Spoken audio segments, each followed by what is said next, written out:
말씀은 출애굽기 12장 40절에서 42절입니다.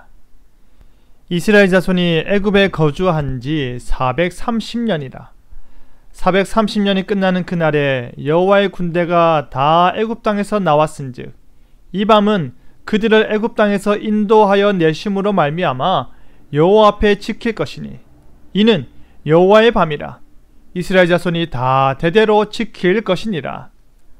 하나님께서 모세를 부르시고 바로와 애굽을 심판하셨습니다. 그 땅의 신들이 심판을 받을 때 그 땅에 거주하는 모든 사람들은 함께 고통을 받았지만 오직 이스라엘만은 구별되었고 구원함을 얻었습니다. 그리고 마침내 10번째 재앙과 유월절을 통해 그 땅을 나오게 되는데요. 여호와 앞에서 지켜라 라는 제목으로 말씀이 주는 결을 함께 나누겠습니다.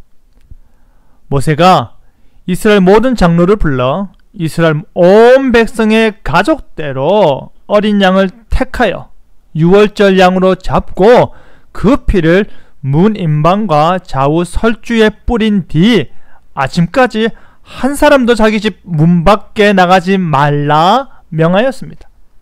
여호와께서 애굽 사람들에게 재앙을 내리려고 지나가실 때에 문 임방과 좌우 문설주의 피를 보시면 여호와께서 그 문을 넘어가시는 것입니다.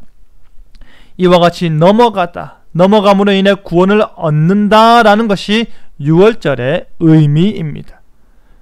그리고 그들은 이 일을 규례로 삼아 너희와 너희 자손이 영원히 지키라 하며 여호와께서 그들에게 주시는 땅에 이를 때에 이 예식을 다시 행할 것이라 명하였습니다.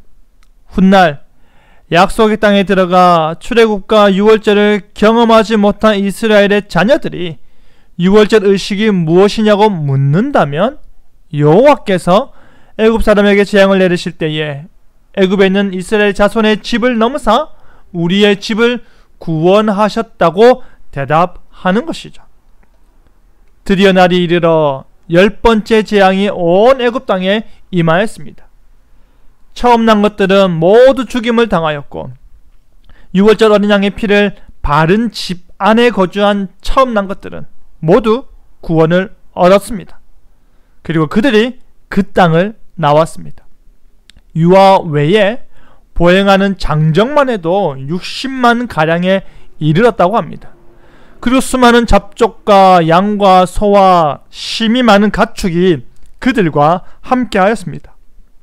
출애굽하는 그때가 이스라엘 자손이 애굽에 거주한 지 430년이 되는 해였습니다. 대기근을 피하여 잠시 내려갔지만 430년이 흘러버린 것입니다. 큰 재물을 이끌고 나오리라는 여호와의 약속이 그대로 성취되었고 400년 종살이에 대한 예언도 그대로 성취되었습니다. 야곱의 가족들이 애굽으로 내려갔을 때는 70여 명이었지만 나올 때는 60만 대군을 이루었습니다. 야곱의 가족들이 애굽으로 내려갔을 때는 먹을 것이 없어서였지만 나올 때는 큰 재물을 소유했습니다. 애굽 종살이에서 해방되어 탈출한 사건인 출애굽은 하나님의 구원 사역이었습니다. 처음부터 끝까지 애굽에게는 하나님의 재앙의 심판이, 이스라엘에게는 하나님의 보호와 구원으로 이루어졌습니다. 애굽 땅에서 재앙과 심판이 완성되고 마지막으로 머물렀던 그 밤, 여호와의 밤이 바로 유월절이기에 여호와 앞에서, 하나님 앞에서, 그의 구원의 은혜 앞에서 지켜야 하는 것입니다. 그들이 고통 중에 부르짖음에 대한 결과요, 그들이 아픔 중에 간구한 것에 대한 결과입니다.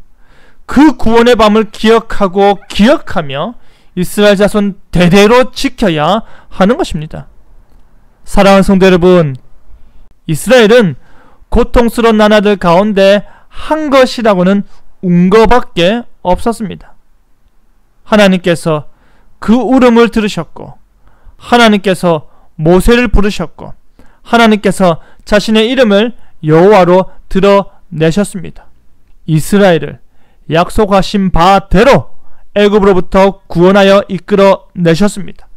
처음부터 끝까지 모두 다 하나님께서 하신 일입니다. 그것을 이스라엘은 기억해야 하는 것입니다. 자신만이 아니라 그들의 후손이 대대로 기억하고 기념해야 하는 것입니다. 어디에 있었고 어떻게 구원받았는지를 기억하는 것입니다. 우리 역시도 내가 어떠한 존재였는데 어떻게 구원받았는지를 잊지 않고 살아야 할 것입니다. 처음부터 끝까지 다 하나님의 은혜임을 기억하고 지키며 살아야 하는 것입니다. 그리하여 여호와 앞에서 여호와의 밤을 기억하듯 우리 구원의 은혜를 기억하는 저와 여러분 되기를 간절히 바랍니다. 아멘.